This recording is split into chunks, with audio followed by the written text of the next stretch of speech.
Hello बच्चों,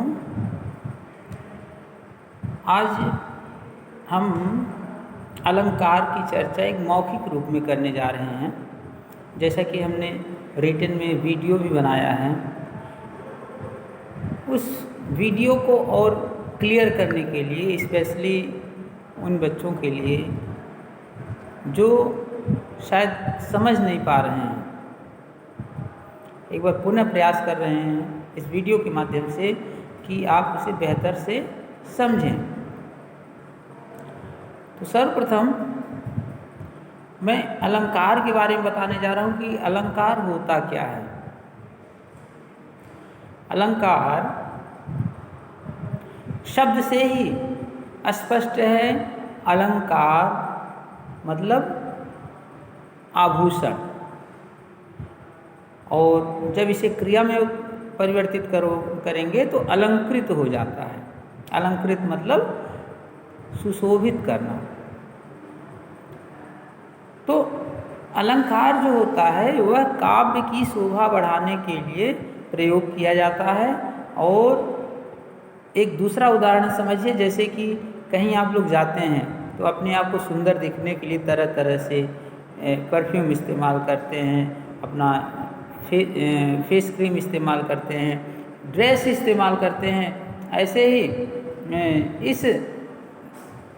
इस काव्य में उसकी शोभा बढ़ाने के लिए हम किसका प्रयोग करते हैं? अलंकार का प्रयोग करते हैं। और उस अलंकार से काव्य में एक चमत्कार आ जाता है, उसकी बात ही अलग हो जाती है। उसकी बात ही अलग हो जाती है। जैसे एक एग्जाम्पल अभी देंगे कि पानी परात को हाथ छुयो नहीं, नयनन के जल सो पग धोए। अब बताइए कितना ये चमत्कार है कि पानी से भरे परात को कृष्ण जी छुए तक नहीं, और उनके आंखों से इतनी अश्रुधारा बही, इतनी अश्रुधारा बही कि सुदामा जी के पैर अपने आप धुल चुके। ये चमत्कार है, काव्य का चमत्कार है। और ये चमत्कार अलंकार का एक हिस्सा है जिसे अतिशयोक्ति अलंकार कहते हैं। तो ये अलंकार मतलब होता है सुशोभित करना, आभूषण द्वारा सुशोभित करना। काव्य में हम शब्दों द्वारा और अर्थों द्वारा सुशोभित करते हैं। इसलिए अलंकार के मुख्यतः दो भेद किए गए हैं, एक शब्दालंकार और दूसरा अर्थालंकार। शब्दालंकार की सिंपल सी परिभाषा है कि जहाँ पर शब्दों द्वारा काव्य की शोभा बढ़ाई जाए वहाँ शब्दालंकार होता है। और अर्थालंकार जहाँ काव्य में अर्थों द्वारा काव्य की शोभा बढ़ाई जाए वो क्या होता है? अर्थालंकार होता है। शब्दालंकार शब्द द्वारा काव्य में चमत्कार उत्पन्न होता है, और यह मुख्यतः आपके तीन प्रकार का होता है: अनुप्रास, यमक और श्लेष। आज हमने जो रीड किया कि बच्चे यमक और श्लेष में कंफ्यूज हो जा रहे हैं, तो तीनों अलंकार की सिंपल सी परिभाषा जानिए। अनुप्रास में वर्णों की आवृत्ति होती है। कौन से वर्ण? समान वर्णों की आवृत्ति होती है। अनुप्रास में समान वर्णों की आवृत्ति होती है। यमक में एक शब्द रिपीट होता है एक से अधिक बार, और हर बार उसका अलग अर्थ होता है। और श्लेष में एक ही शब्द में कई अर्थ छिपे रहते हैं। सिंपल सा है, तो प्रॉब्लम कहाँ है इसमें? एकदम साधारण है। प्रॉब्लम कहाँ है आप लोगों को? आसान तरीका है कि जहाँ पे वर्ण समान वर्णों की आवृत्ति हो वहाँ पर आप लिख लीजिए कहीं पर, अनुप्रास अलंकार में जहाँ पर समान वर्णों की आवृत्ति हो वो क्या होता है? अनुप्रास अलंकार होता है। जैसे चारु चंद्र चंचल, चारु चंद्र की चंचल किरणें खेल रही हैं जल थल में, इसमें च वर्ण की आवृत्ति हो रही है, इसलिए यहाँ क्या है? अनुप्रास अलंकार है।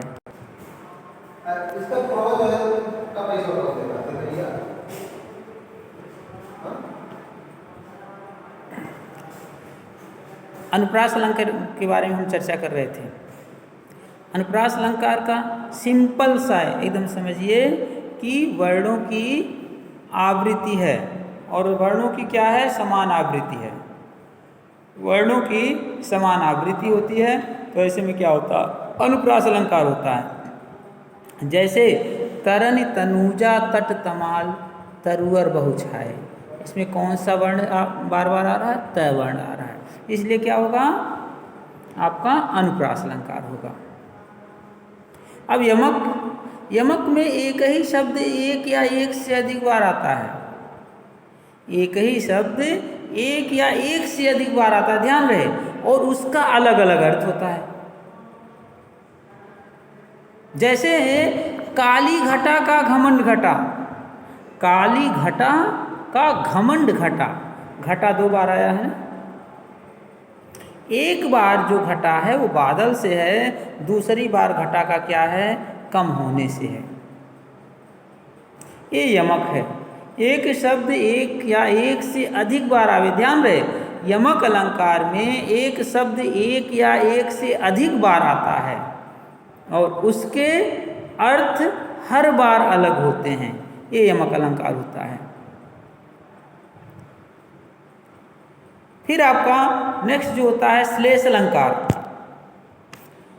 श्लेष अलंकार मतलब होता है, श्लेष का मतलब ही होता है चिपकना, अर्थात इसमें एक ही शब्द में कई अर्थ छिपे रहते हैं, एक ही शब्द में कई अर्थ छिपे रहते हैं और उनके अलग अलग अर्थ होते हैं। हर उनका एक ही शब्द रहेगा, उसमें कई अर्थ छिपे रहेंगे। जैसे बहुत प्रचलित है, चरण धरत चिंता करत चितवत ही चहु ओर सुमिरन सुबरन को खोजत फिरै कवि व्यभिचारी चोर। अब देखिए, चरण धरत चिंता करत चितवत ही चहु ओर, कदम बढ़ा रहा है, आगे बढ़ाते चला जा रहा है, चिंता करते हुए सोचते हुए चला जा रहा है, चितवत ही चहु, चारों ओर देखते हुए जा रहा है। क्या, सुबरन, सुबरन मतलब सुंदर वर्ण। अब ये सुबरन शब्द आया है, इसका एक ही शब्द में 3 अर्थ है, एक सुंदर वर्ण, एक सुंदर शरीर और एक सोना। सुंदर वर्ण मतलब सुंदर अक्षर, सुंदर शब्द। कवि के पक्ष में, कवि के पक्ष में क्या होगा, सुंदर वर्ण, अच्छे शब्दों की तलाश कर रहा है जिससे वो कुछ लिख सके।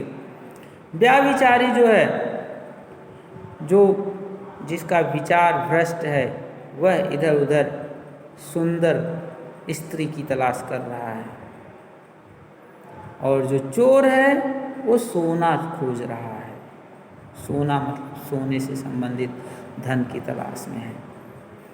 अब एक शब्द सुबरन आया, इसके 3 अर्थ हुए, 3 क्रम में। ऐसे ही है, रहीमन पानी राखिए बिन पानी सब सून, पानी गए न उबरे मोती मानुष चून। रहीमदास जी कहते हैं, पानी की हिफाजत करिए, इज्जत करिए, बिना पानी के सब सून है, क्योंकि पानी गए न उबरे, एक बार पानी चला गया तो दोबारा वापस आने वाला नहीं है। कौन कौन सा वो पानी है, मोती। मोती का पानी यदि उतर गया, जैसे सोने से पानी उतर गया तो सोना बेकार, मोती का पानी उतर गया तो मोती बेकार। मानुष, मनुष्य के सेंस में इज्जत है, मनुष्य की इज्जत चली गई तो मानव बेकार है, उसका जीना बेकार है। और चून, चून मतलब चूना, चूना से यदि पानी सूख गया तो पत्थर बन जाता, उसका कोई वैल्यू नहीं होता है। तो ये होता है श्लेष अलंकार। सिंपल सा समझिए कि अनुप्रास अलंकार में वर्णों की आवृत्ति होती है, और कौन से वर्णों की, समान वर्णों की आवृत्ति होती है। यमक अलंकार में एक ही शब्द एक से अधिक बार आता है और हर बार उसके अलग अलग अर्थ होते हैं। और आपका तीसरा जो श्लेष अलंकार है, उसमें श्लेष अलंकार में एक ही शब्द में कई अर्थ छिपे रहते हैं। ये क्या होता है? आपका श्लेष अलंकार होता है। ऐसे ही आपका अर्थालंकार होता है। जो अर्थालंकार है उसमें 3 अलंकार ऐसे हैं जो बच्चे ज़्यादा असमंजस में हो जाते हैं, कंफ्यूज हो जाते हैं। वो आपका क्या है? उपमा, रूपक, उत्प्रेक्षा। बाकी 2 अन्योक्ति और अतिशयोक्ति है तो स्पष्ट रहती है, उसमें कहीं कोई दिक्कत नहीं है। लेकिन उपमा अलंकार में बच्चे ये फंसते हैं कि उपमा में और उत्प्रेक्षा और रूपक तीनों में लगभग तुलना वाली ही बातें रहती हैं। लेकिन किस प्रकार से तुलना की जाती है, आइए हम एक एक अलंकार को अलग अलग ढंग से एक्सप्लेन करते हैं।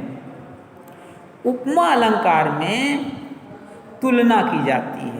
उपमेय की उपमान से तुलना की जाती है। कैसी तुलना होती है?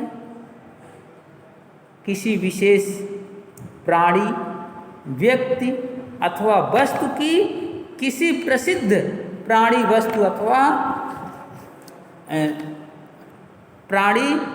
अथवा व्यक्ति से तुलना की जाती है।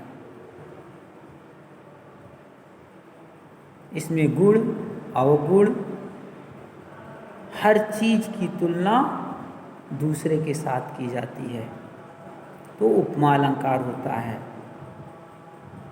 और ये उपमा अलंकार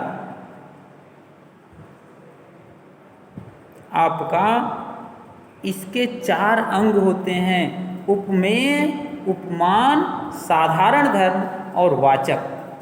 उपमेय मतलब जिसका वर्णन किया जाता है, जिस वस्तु या व्यक्ति का वर्णन किया जाता है उसे क्या कहते हैं? उपमेय कहते हैं। उपमान मतलब जिससे तुलना की जाती है, अर्थात जो विशेषण होता है, विशेषण जो होता है वो उपमान होता है। उपमेय जो होता है विशेष होता है। और साधारण धर्म, साधारण धर्म मतलब उपमेय और उपमान के बीच में पाए जाने वाले जो समान रूप अथवा गुण होते हैं वो क्या कहलाते हैं? साधारण धर्म कहलाते हैं।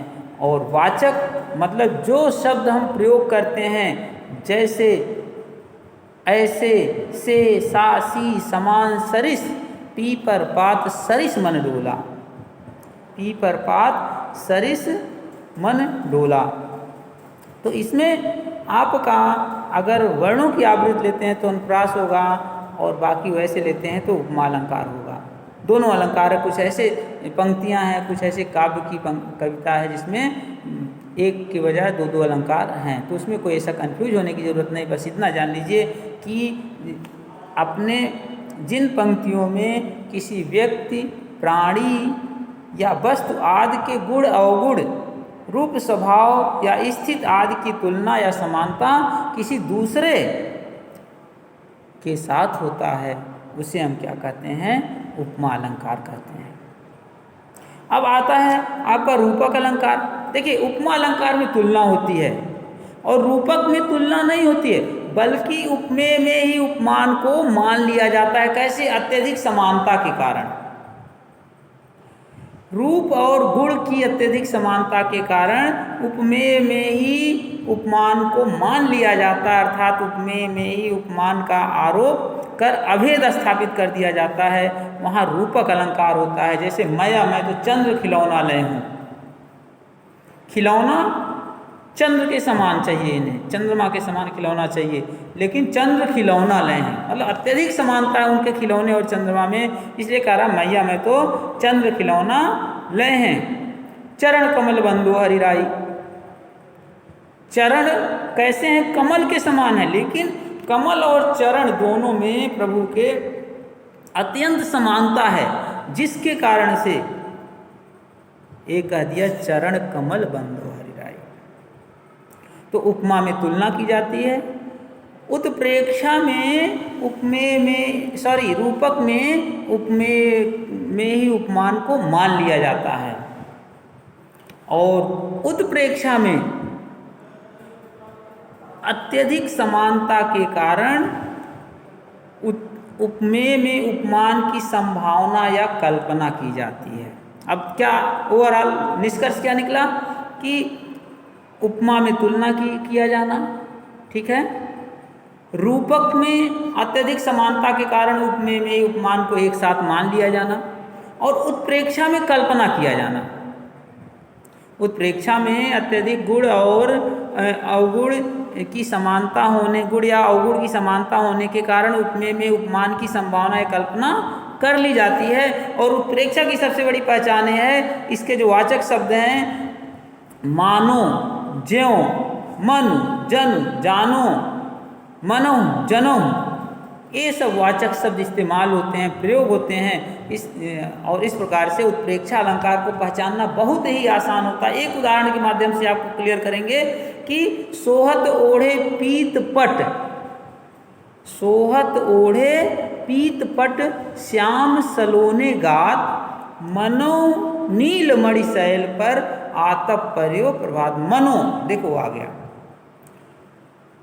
मन मानो, जन जानो, एक इसकी पहचान है, उत्प्रेक्षा अलंकार की पहचान है। सुबह का समय है, श्री कृष्ण जी श्रृंगार करके बैठे हुए हैं, तो ऐसा लग रहा है कि सोहत ओढ़े पीत पट, सुशोभित होते हैं पीले पट मतलब वस्त्र को, पीले वस्त्र को धारण किए हुए, किस पर? श्याम सलोने गात, सलोने मतलब सांवले शरीर पर, सांवले शरीर पर पीले वस्त्र को धारण किए हुए श्री कृष्ण जी इस प्रकार से सुशोभित हो रहे हैं जिस प्रकार से मनो नील मणि शैल पर, मानो कोई नीले मणि का पर्वत हो और उस पे सूर्य का प्रकाश, आतप पर्यो प्रभात, सूर्य का प्रकाश पड़ रहा। नीले मणि का पर्वत कौन हुआ? श्री कृष्ण जी की शरीर हुई। और सुबह के सूर्य का प्रकाश जो पीले रंग का होता है कौन सा हुआ? उनका पीला वस्त्र हुआ। तो इस प्रकार से उपमेय में उपमान की संभावना या कल्पना ही व्यक्त कर ली गई। तो इसमें जरा सा भी कहीं भी किसी भी प्रकार के संदेह उत्पन्न करने की जरूरत नहीं है। उपमा में तुलना की जाती है, रूपक में उपमेय में ही उपमान को मान लिया जाता है और उत्प्रेक्षा में क्या करते हैं? कल्पना करते हैं। उत्प्रेक्षा में हम क्या करते हैं? कल्पना करते हैं। इस प्रकार से क्या होता है आपका? ये तीनों अलंकार हुआ। चौथा है जो मानवीकरण, नाम से ही स्पष्ट है मानवीकरण, यानी किसी नॉन लिविंग थिंग को या किसी जड़ वस्तु को चेतन के रूप में प्रस्तुत कर दिया जाए, वो क्या होता है? मानवीकरण अलंकार होता है। जैसे आप लोग पढ़ेंगे, मेघ आए बंठन के संवर के, जैसे हो पाहुन शहर के। खूब घनघोर बादल लगा हुआ है और क्या है, उसको देख के कवि ने क्या लिख दिया कि मेघ आए बंठन के संवर के। बादल पूरा बंठन के आए हैं, अपने आप को खूब सुंदर बनाते हुए इस प्रकार आए हैं जैसे कोई पाहुन आते हैं। शहर से कोई पाहुन मतलब गांव का जो दामाद होता है आता है, ससुराल में आता है तो बन ठन के आता है। इस प्रकार से कवि ने कल्पना कर दिया।